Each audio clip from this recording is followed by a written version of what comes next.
Hello and welcome back to my commerce tutorial. So students, last video में मैंने आपको cooperative society के features के बारे में बता दिया था। आइए आज स्टार्ट करते हैं उसके एडवांटेजेस से।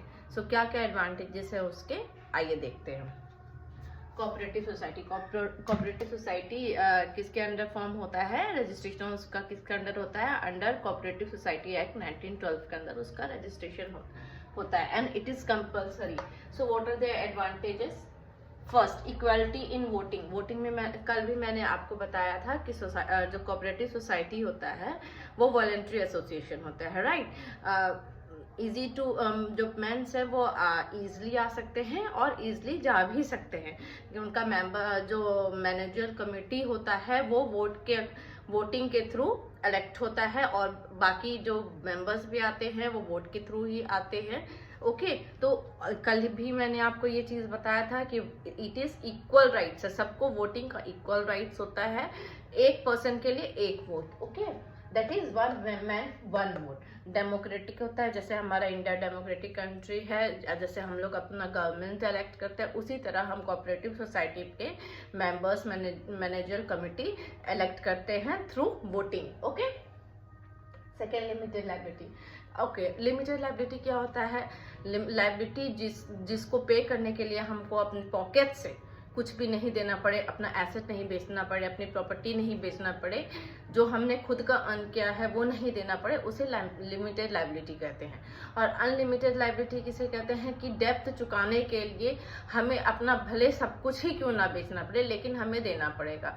यहाँ पे लाइबिलिटी लिमिटेड होती है। क्यों लिमिटेड होती है? कितनी लिमिटेड होती है? जितना हमने कैपिटल इन्वेस्ट किया है हम उतने ही लायबल हैं, उतना ही अमाउंट पे करने के लिए लायबल हैं। ओके, सपोज कि मैं एक कोऑपरेटिव सोसाइटी के मेंबर हूँ, मैंने 10,000 रुपीज लेके अपना इन्वेस्टमेंट किया था, उसमें ज्वाइन किया है उसमें, तो मैं किसके लिए लायबल हूँ? अगर मेरी कोऑपरेटिव सोसाइटी कभी लॉस में चल जाती है तो मैं सिर्फ वो 10,000 देने के लिए ही लायबल हूँ, उससे ज्यादा मुझसे फोर्सफुली कोई भी नहीं ले सकता है। Okay, third, stable existence. Unlike जैसे पार्टनरशिप बिजनेस में क्या होता है कि अगर किसी पार्टनर की डेथ हो जाती है या इंसेन हो जाता है तो क्या होती है, फर्म क्या ऑटोमेटिकली डिसॉल्व हो जाती है। जैसे सोल प्रोप्राइटरशिप में भी क्या होता है कि सिंगल ओनर रहता है, सिंगल मैनेजिंग डायरेक्टर रहता है, तो क्या होता है ऑटोमेटिकली उसे कुछ होगा तो फर्म बंद हो जाएगी। लेकिन कोऑपरेटिव सोसाइटी में क्या होता है, किसी की डेथ से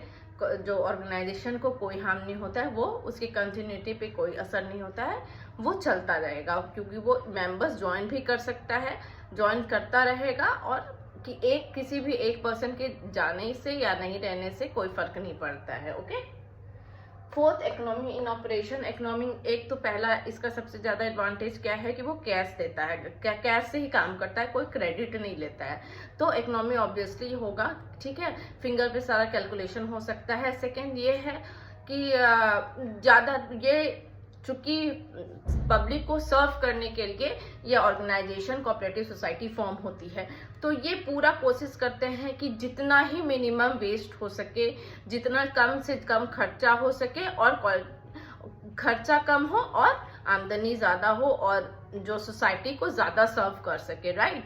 तो इसमें हो सकता है जैसे कोई प्रोडक्ट बना, फॉर एग्जाम्पल कोई प्रोडक्ट बना तो हो सकता है वो लोग जो जैसे क्या होता है प्रोडक्ट बनता है तो होलसेलर को दिया जाता है, रिटेलर को दिया जाता है, फिर जाके कंज्यूमर तक पहुंचता है, राइट। तो हो सकता है ये लोग होलसेलर और रिटेलर वाला जो कॉन्सेप्ट ही खत्म कर देते हैं और ऑनर्स जो प्रोडक्शन के बाद सीधे कंज्यूमर तक वो प्रोडक्ट पहुंचाया। तो इससे क्या होता है, होलसेलर रिटेलर के पास जो ट्रांसपोर्टेशन का खर्चा आएगा, जो उनको देने का खर्चा आएगा, वो सब डिक्रीज हो जाएगा। ये एक एग्जाम्पल बता रही हूँ मैं आपको। ओके, तो इसका ऑपरेशन बहुत इकोनॉमिकली किया जाता है to reduce unnecessary cost. Okay, easy formation होता है, ज्यादा लीगल फॉर्मेलिटीज नहीं होती है, सिंपली 10 एडल्ट मेंबर्स को एक साथ आना है और कोऑपरेटिव सोसाइटी रजिस्टर करके कोऑपरेटिव सोसाइटी फॉर्म करना है, बहुत ज्यादा कोई लीगल फॉर्मेलिटी उसमें नहीं होती है।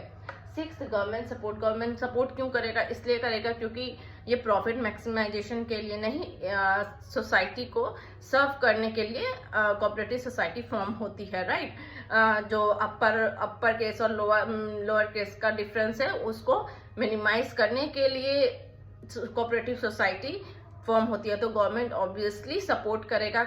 कैसे सपोर्ट करेगा? हो सकता है किसी चीज में लोन में ही इंटरेस्ट रेट कम कर दे, या टैक्सेस उनके लिए कुछ एक टैक्सेस एग्जाम्प्ट कर दे। इस तरीके से क्या करता है गवर्नमेंट, इनका सपोर्ट करता है। ओके, तो हमारे कितने एडवांटेजेस हैं? 6 एडवांटेज है। First, equality in voting, limited liability, stable existence, economy in operation, easy formation and government support. Okay, I guess कि मैं जितना भी आपको समझा रही हूँ आपको अच्छे से समझ में आ रहा हो।